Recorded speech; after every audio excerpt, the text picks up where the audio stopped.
صبح اس کی آنکھ کھلی تو وہ کمرے میں اکیلی تھی۔ سر بھاری ہو رہا تھا، غائب دماغی سے کمرے کو دیکھا۔ جب بیڈ پر اپنی برابر کی خالی جگہ کو دیکھتے اس کے اعصاب ایک بار پھر چڑھا کرنے گئے۔ خود پر اس کا پرعدت لمحوں سے اب بھی محسوس ہو رہا تھا۔ رات عارضہ خانزادہ نے اسے کسی گڑیا کی طرح ٹریٹ کیا تھا۔ آنکھیں بند کرتے بے اختیار ایلف نے اس لمس کو محسوس کیا جو بہت عقیدت سے عارضہ نے اس کے ماتھے پر رکھا تھا۔ ماتھے پر کئی ایک بار اس نے بوسہ دیا تھا۔ اس کے انداز میں کہیں بھی ہوس نہیں تھی۔ وہ بار بار اس کی ہتھیلی کو چومتا تھا، کبھی اس کی انگلیوں کو اپنی آنکھوں پر لگاتا، کبھی اپنی انگلیوں کو بونوں سے اس کی پلکوں کو چونا اور بار بار اس کے چہرے پر آئی بالوں کی لٹوں کو نرمی سے دور کرنا۔ اس نے یہ اندازہ کبھی کسی فلم یا سیریز میں نہیں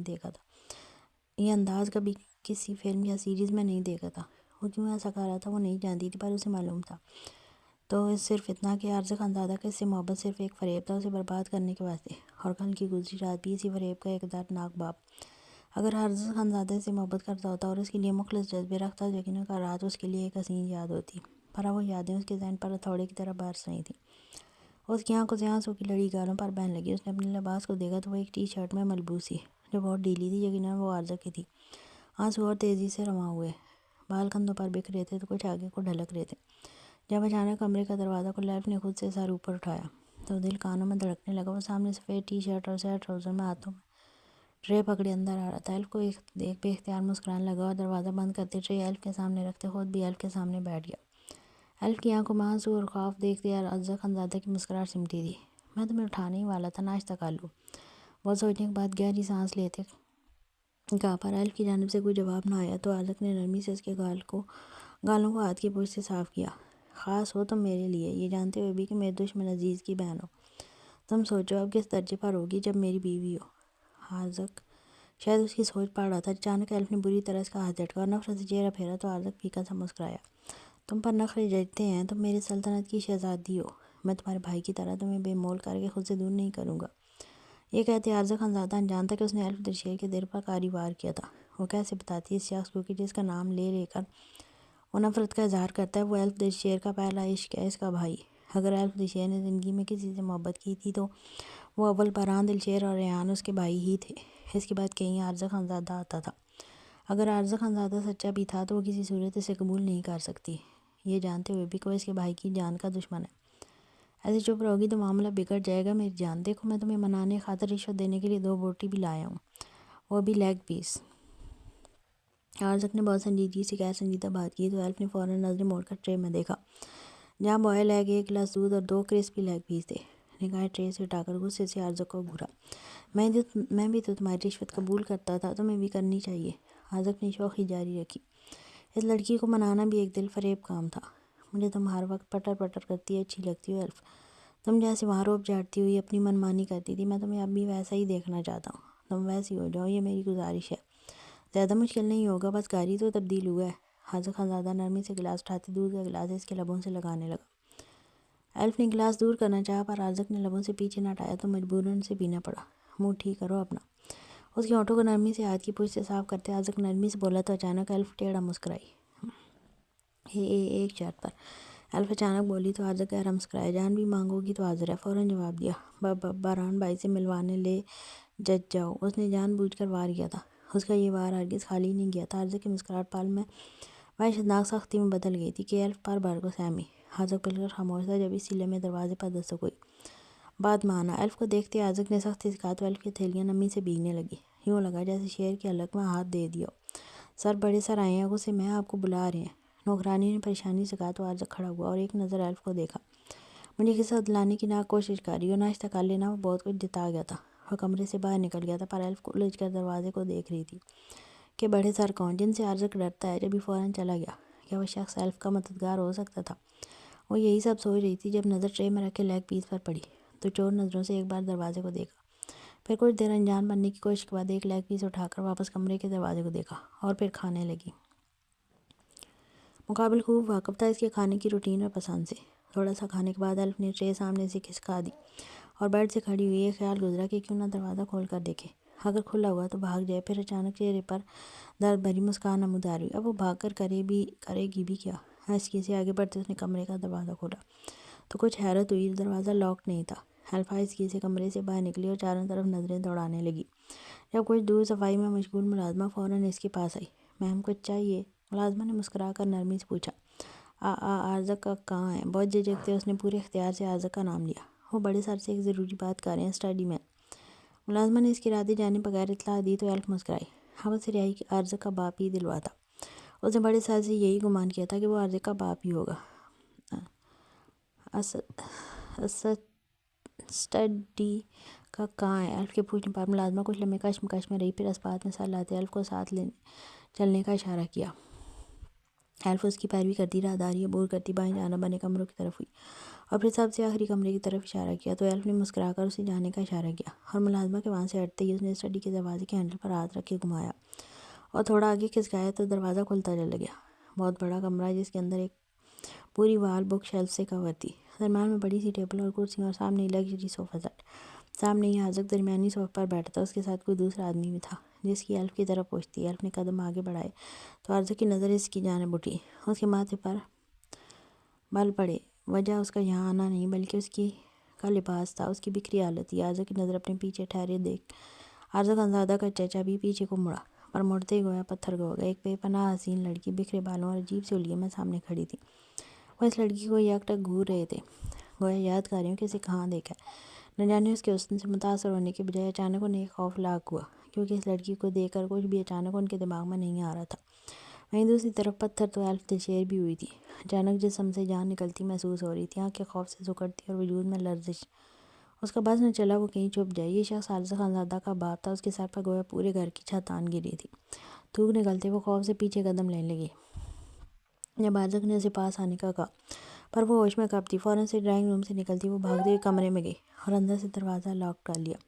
سینے پر ہاتھ رکھ کے مشکل سے اپنی دھڑکنوں کو ترتیب پر لانے کی ناکام کوشش کی، پر آنکھوں سے گرم سیال بہنے لگا۔ خوف سے مردے کمرے کے دروازے کو بند کیا اور ساتھ بڑا صوفہ گھسیٹ کر دروازے سے لگا دیا۔ مجھے جانے دو، ایک دلسوز پکار کانوں میں گونجی، ساتھ ایک مکروہ کہکبہ، باران بھائی۔ اس کے منہ سے بے اختیار پکار نکلی تھی۔ اس کے ساتھ اس شخص نے اس کی قمیض چاک کر ڈالی تھی۔ وہ بچی تھی، پر اتنی نہیں کہ درندے اور انسان میں فرق نہ کر پاتی۔ ماضی کی یادوں سے نکلتے اس نے اپنے کپکپاتے ہاتھوں سے اپنا سر تھاما۔ ہاں عارضہ باران کا دشمن اور اس درندے کا بیٹا جس نے میرے ساتھ الفاظ گویا حلق میں دم توڑ گئے تھے۔ تو ایک اور دھماکہ اور ایک اور فریب عارضہ خانزادہ نے اسے دیا تھا، اور یہ دھوکہ پہلے دھوکے سے شاید زیادہ شدید تھا۔ وہ ایک بار شاید اسے قبول کر لیتی، پر اب ہرگز نہیں۔ لیکن پھر ایک بار گزری شب کی کہانی آنکھوں کے سامنے گھومی تو دل خون کے آنسو رو گیا، کیوں کل کی رات وہ شخص اس کے قریب آیا اور اسے تسخیر کر لیا۔ اب وہ اسے حاصل کر چکا تھا، لیکن اب اگر وہ کل اس کے قریب نہ آتا تو اپنی جان تو دے دیتی، پر اسے قریب نہ آنے دیتی۔ یکدم سے پاگل ہوتے اس نے ڈریسنگ سے سارا سامان اٹھا کر فرش پر زیر کر دیا۔ بیڈ شیٹ اور کھانے کی پلیٹ سمیت سب کچھ نوچتی وہ اذانی انداز میں رونے لگی۔ جب کمرے کی ہر چیز کو اپنے مطابق تہز نہز کر لیا تو حالت کور میں آنکھیں میتی وہیں زمین پر بیٹھ گئی۔ نہ جانے یوں ہی بیٹھے کتنی دیر ہوئی تھی جب اچانک کمرے کے دروازے کا لاک گما، پر آگے صوفہ ہونے کی وجہ سے دروازہ کھلا نہیں، مقابل ڈیٹ تھا۔ دروازے کو زور سے دھکا دیا تو صوفہ آگے کو لڑک گیا۔ عارضہ خانزادہ حیرت سے زمین پر بیٹھی بکھرے حلیے میں موجود ایلف کو اور پھر وہیں دوسری طرف کمرے کا اشر نشر دیکھ دنگ رہ گیا۔ گہری سانس لیتے کمرے کا دروازہ واپس بند کیا اور قدم ایلف کی جانب بڑھاتے گھٹنے کے بل نیچے بیٹھا۔ کیا ہوا ہے ایلف؟ وہ نرمی سے پوچھ رہا تھا، پر ایلف بالکل ساکت بیٹھی رہی۔ ایلف ابھی پکارتے عارضہ نے اس کا بازو چھو ہی تھا کہ اچانک ایلف کا ہاتھ اٹھتا عارضہ کے گال کو سرخ و سیخ پا کر گیا۔ نازک انگلیوں کے نشان عارضہ کے گال پر ثبت ہے، جبکہ وہ سن اور ساکت جامد ایلف کو دیکھ رہا تھا، جیسے دماغ حاضر نہ ہو۔ پر اگلے دن وہ آفس نہیں گیا تھا، بلکہ عام سے حلیے میں نیچے آیا اور لاؤنج کے صوفے پر بیٹھتے ٹانگ پر ٹانگ رکھی ایک نظر انارہ کی جانب ڈالی۔ کچھ دیر بعد انارہ کے کمرے کا دروازہ کھلا اور انارہ سر پر حجاب لپیٹے کمرے سے باہر نکلی۔ یہ دیکھ باران کو خوشی ہوئی تھی کہ انارہ نے نہ تو کوئی میک اپ کیا تھا اور لباس بھی بالکل سادہ زیب تن کیا تھا۔ فراپی میں انارہ اپنی جون میں بولتی باہر آئی تھی، پر باران کو دیکھ خاموش ہو گئی، جبکہ باران مطمئن سا گہرا سانس لیتے اسے دیکھنے لگا اور انارہ خاموشی سے کچن کی جانب چلی گئی، لیکن وہاں فرح نہیں تھی۔ پھر ایک ایک گھر کے ہر متعلقہ جگہ تلاشنے پر بھی جب فرح نہیں ملی تو وہ سرونٹ کوارٹر جانے کے لیے باہر نکلنے لگی، لیکن باہر نکلتی اس سے پہلے ہی باران کی آواز پر رکی۔ کدھر جا رہی ہو؟ باران کے سوال پر وہ دھیمے سے بولی، فرح آپی۔ ابھی منہ سے اتنا ہی نکلا تھا کہ باران نے اس کے سر پر بم پھوڑا۔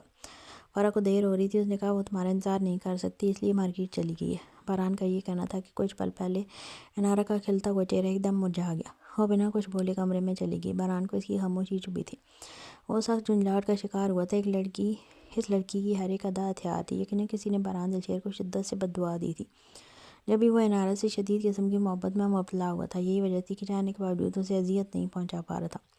لیکن کل اس نے فرح کو منع کیا تھا کہ وہ انارا کو اپنے ساتھ باہر نہیں لے جائے گی، ساتھ سخت تنبیہ بھی کی تھی کہ غلطی سے بھی اس کے حکم کا ذکر انارا کے سامنے نہ کرے۔ پہلی بار وہ کوئی کام چھپ کر رہا تھا، ورنہ ہر کام ڈنکے کی چوٹ پر کرتا تھا۔ کچھ دیر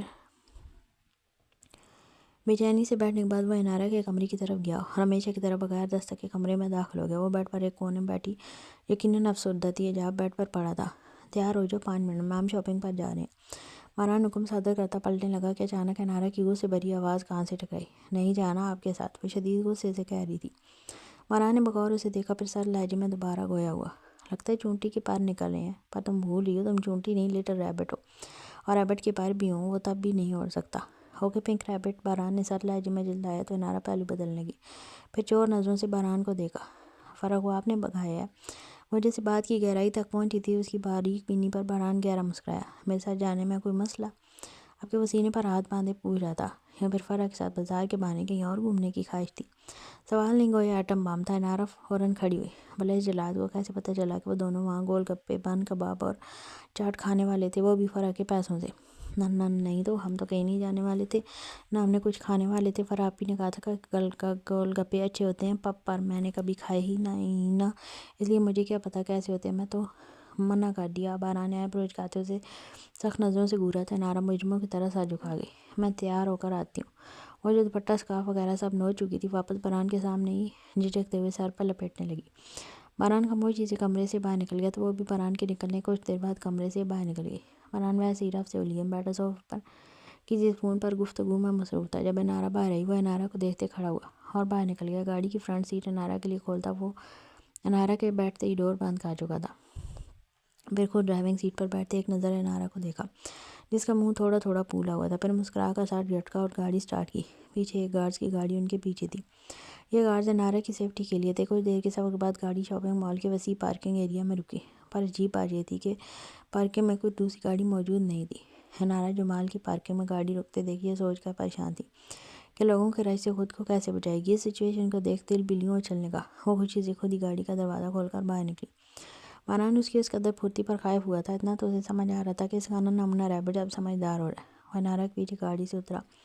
انارا جو خوشی سے دیکھ رہی تھی، اپنے ہاتھوں پر لمس محسوس کرتی ایک دم پلٹی تو دل دھک سے رہ گیا۔ باران نے بڑے استحقاق سے اس کی کلائی تھامی ہوئی تھی، پر حیران صرف وہ تھی جبکہ باران تو سنجیدگی سے اس کی کلائی پکڑے اب اندر بڑھنے لگا تھا۔ کوئی لمحوں بعد وہ مال میں داخل ہوئے تو انارا بے ساختہ باران کا بازو تھام گئی کہ مال خالی نہیں تھا، عوام کم تھی پر تھی۔ باران اسی ایک لفٹ کو نظر انداز کیے آگے بڑھا اور انارا کو لیے لفٹ میں سوار ہوا، پھر سیکنڈ فلور کی 3rd شاپ میں انٹر ہوا، جو اس مال کی سب سے بڑی شاپ تھی، جس کو دیکھتے انارا کی آنکھیں پل بھر کو مسمرائز رہ گئی تھیں۔ بیش قیمتی خوبصورت لباس ڈمیز پر لگے تھے، ہر طرف روشنی بکھری ہوئی تھی، اور بلیک ڈریس، پینٹ اور شرٹ میں لڑکیاں پروفیشنل انداز میں ان کے پاس آئی تھی۔ یقیناً وہ سیلز گرل تھی۔ باران نے انارا کا ہاتھ چھوڑ دیا تھا۔ جواباً انارا نے کچھ نروس ہو کر باران کو دیکھا، پر وہ لاپرواہ تھا۔ وہ خاموشی سے وہاں سے مرر کے سامنے اور شاپ کے درمیانی حصے پر لگے ڈارک براؤن کوچ پر بیٹھ گیا۔ کچھ لمحے انارا پریشانی سے اسے دیکھتی رہی، لیکن اتنے میں سیلز گرل اس سے مخاطب ہوئی۔ میم میں آئی ہیلپ یو؟ انارا نے پلٹ کر اس سیلز گرل کو دیکھا۔ اسے سمجھ نہ آئی یہ لڑکیاں اس کے پاس کیوں کھڑی ہیں، وہ اپنی شاپنگ کیوں نہیں کر رہی؟ میم کیا ہم آپ کی مدد کریں؟ دوسری سیلز گرل اس معصوم لڑکی کو دیکھ نرمی سے گویا ہوئی۔ انارا نے ایک نظر پلٹ کر باران کو دیکھا، وہ لاپرواہ سا فون پر مصروف تھا۔ اسے سمجھ آیا یہ لڑکیاں اس کی مدد کے لیے۔ انارا نے مسکرانے کی ہلکی سی کوشش کی اور اس بات میں سر لایا۔ وہ لڑکیاں انارا کو اندر لے گئیں۔ پوری شاپ میں ان کے علاوہ کوئی بھی نہیں تھا۔ سنیں، انارا نے ہلکی سی آواز میں اسے مخاطب کیا تو لڑکی انارا کی جانب متوجہ ہوئی۔ یہاں سب سے سستے کپڑے کتنے روپے کے ہیں؟ اس نے بہت سادگی سے پوچھا۔ لڑکی نے چون کر صوفے پر بیٹھے باران کو دیکھا، جو فون پر نظریں ہٹا کر ان کی جانب ہی متوجہ اور سنجیدگی سے انارا کی پشت کو گھور رہا تھا۔ جیسے اسے توقع تھی ایسے سوال کی۔ میم آج ہماری شاپ کی 31st اینیورسری ہے، اور آج کے دن ہماری شاپ میں آنے والے پہلے کسٹمر کو ہر ڈریس 999 کا ملے گا، فلیٹ 95% آف، اور پھر اس پر 50% کیش بیک۔ یہ بولتے بولتے اس لڑکی کا منہ عجیب سا ہو گیا تھا۔ مطلب؟ انارا نے ناسمجھی سے پوچھا، پھر گہری سانس لیتے بولی، میم ہر ڈریس 500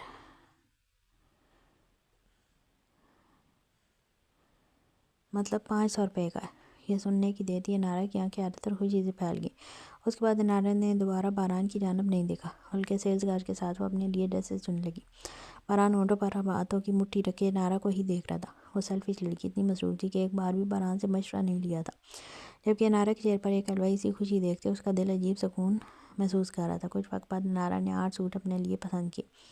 اس میں 5 بالکل سادے مگر نفیس اور خوبصورت تھے، 3 کچھ بھاری تھے۔ اینجل بھاری ہو گیا، وہ خوشی سے بتا رہی تھی۔ سیلز گرل اس کے ڈریسز کاؤنٹر پر لے جا چکی تھی۔ کیا ہو گیا؟ فرحان نے کھڑے ہوتے سنجیدگی سے پوچھا۔ آنکھوں میں عجیب سی چمک تھی۔ کیا؟ انارا بے اختیار ہکلائی۔ تم نے کہا ہوگا۔ کیا ہو گیا؟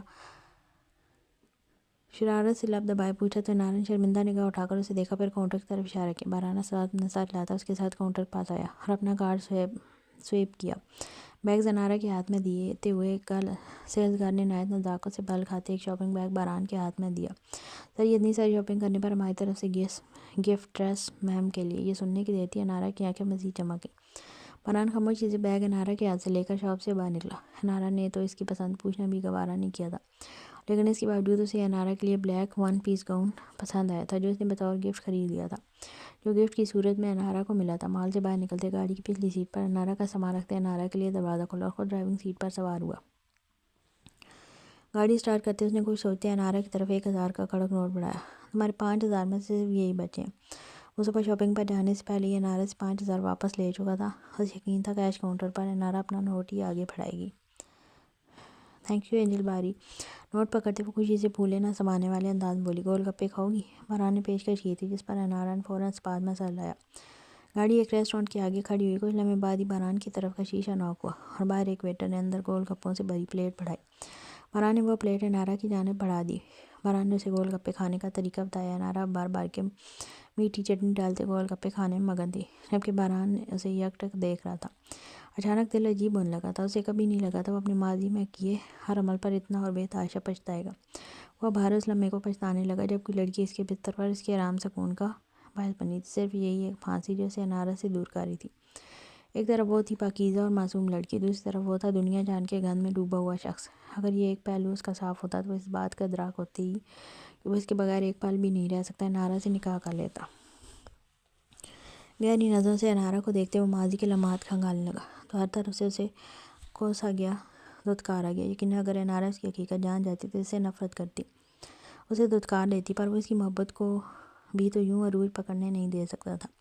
وہ سچ سے ناواقف تھی، پر وہ تو اپنی اصلیت سے اچھی طرح واقف تھا۔ دل میں ایک ڈر نے کنڈلی ماری تھی، پر وہ کسی مضبوط فیصلے پر پہنچا تھا۔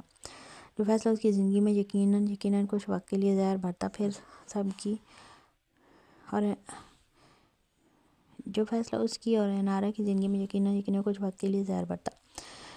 ٹھیک ہو جاتا۔ اینجل باری کھاؤ گے؟ باران جس کی نظریں غائب دماغی میں انارا پر تھیں وہ سوال پر چونک کر سیدھا ہوا، پھر نفی میں سر ہلا دیا۔ کچھ دیر بعد گاڑی وہاں سے نکلی اور منزل کی طرف رواں ہوگی۔ اس بات سے انجان کہ باران جس آگ میں انارا کو پھر دھکیل رہا تھا جلد ہی اس میں خود جھلسنے والا تھا۔